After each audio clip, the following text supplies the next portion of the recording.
Wow, ang laki-laki ng pasayan nila. Tsaka yung ano, o yun o, yung isda. Daming isda na nahuli nila. Ito yung ano, laki o. Tawag dito, yung tawag dito, lukon daw, lukon. Ayan o, laki o. Yan, ngayon na yan, ngayon lang. Yung nila huli. Mga, oh, tingnan nyo. Yes, gaya na, pumipilik-pilik pa. Ganito yung mga isda sa gimbal.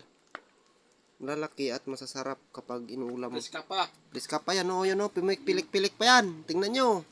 Tingnan nyo mga kaangkol, o, yan o. Yan o. Yan, ito yung ano, yung tatawag nila sa Tagalog, bulig. Tatlo tinik nito eh, ito. Yan, sa gilid, saka dito, gilid, saka sa taas. Yan o, tinik niya. Yan. Masakit ito sa ano eh. Sa kamay kapag natusok ka. Ayan o. Yan na, mga kaangkol. Ang dami.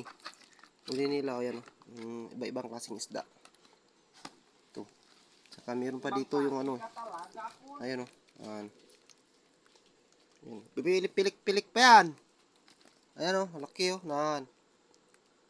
Parang ano, parang bangus. Ayan o, sarap ito ulamin. O, ayan o. Yan, pipilik-pilik pa, lumalabas. Lumalabas sa ano. Ayan o. Yan, tawag dito, pasayan. Ayan o. Laki, bubuhay pa, buhay. Ayan, ito yung ano, masakit. Kasag tawag dito. Sa iba naman, dawat. Masakit ito kapag kumagat o. Napakasakit kumagat. Yan o, tingnan nyo mga guys, pumipilik-pilik pa yan o. Humihinga pa o, yan. Hop! Tubig. Minit. Aura ron. Yan o. Yan. Yan na iba. Ito. Yan na mga kaangkol. Yan o. Ang dami. Yan na.